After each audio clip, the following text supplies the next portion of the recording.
using the Zanoli Galaxia mixers. For demonstration purposes, this is the inverter model. The inverter models come as single phase with 3-phase motors. Then you've got single phase, single speed units without inverters, and without inverters you've also got 2-speed 3-phase. So we're just already taking the screws out so you can see what's happening inside. So you've got your potentiometer for your inverter, stop switch, timer and start switch. Up the top you have your inverter, only on inverter models, and you have your lid safety switch, which is operated by this cam. And things to look for is sometimes the frame in very wet areas where the customer puts a lot of water on it, and that where this stainless shaft goes through, it will rust and grab onto the shaft, the hole, and it will go great. And a lot of the time in those cases, the lid doesn't sit down properly and actuate the switch. People have troubles turning it on. The remedy for that is WD-40 in both sides, get rid of all the rust, then put some spray grease there, and then it'll smoothly go up and down and the switch will operate. They won't have a problem. This is the chain for the beater. So it comes from the shaft that comes down from the bottom, and then the bearing housing, and the beater goes in from there. Some models have a liftable head, some models don't. This is a stationary head model. Now if we move around the back, we're going to go through and have a look. And if you want to get the camera in close, I can just show you. So basically, here's the bowl, here's the beater, forget the drawing. So you've got a motor which runs either a single or dual belts onto a bearing housing. It's got 3 bearings, 3 shafts, 1 for the bowl, 1 going up to the beater chain that comes across here, so that's chain 3. Chain 2 comes off this shaft and runs the bowl. Chain 1 comes off the input from the belts and runs this whole shaft, and then so that's chain 1, chain 2 and chain 3. So if the belts are gone, you usually see slipping or a burning smell.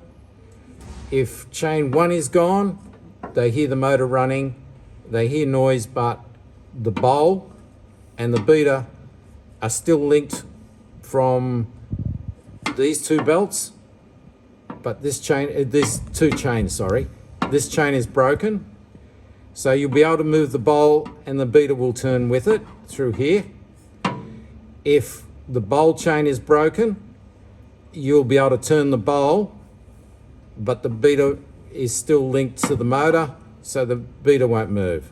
And if the bowl is tight and linked to this and chain 3 is broken, the beater will just be loose. The bowl will turn. I hope that was clear. So you've got your 3-phase motor, tensioner for your belts. The large pulley down here is the belts. They are accessible from underneath. You need to turn the mixer over, take a plate off. We'll do that later. There's 2 bolts, one here. This is the stationary bolt.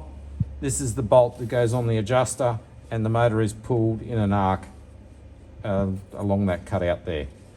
So that's tensioning the belts. Don't over tension your belts because you'll destroy your bearings. Just enough tension. Have a look at a belt tensioning video if you're worried about tensioning the belt. So that's our bottom chain, which is chain number 1. Then you've got the bowl chain. Then the shaft goes up and you've got the beater chain that we looked at already. So this is the 3-phase motor, and this is the control box for the safeties, which is only the lid. and the switch operation. And then you've got your inverter up there. If there is no, it's a non-inverter model, you won't have the inverter, you'll just have the PC board in the box that controls the safeties and off and on. And 2 speeds if it's a 2-speed model. So now we'll put these panels back together and we'll come back and look at the belts. Back with the underside of the mixer. To gain access to the belts, you need to remove the cover plate. Just 6 screws.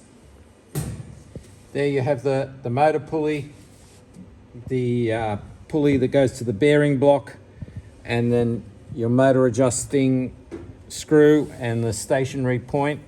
There's 2 holes there. Just stick with the hole that it's on. Adjusting, this is the bearing block. So if you would need to remove the bearing block, you would have to undo this, which holds the shaft in. You would have to remove your bowl chain, and then that assembly would go up. Then you would have to slide out your bearing block after you'd remove your motor, undo your 3 screws, and the bearing block would come out. You'd have to remove the shaft, the beater shaft that goes up through the top of the unit.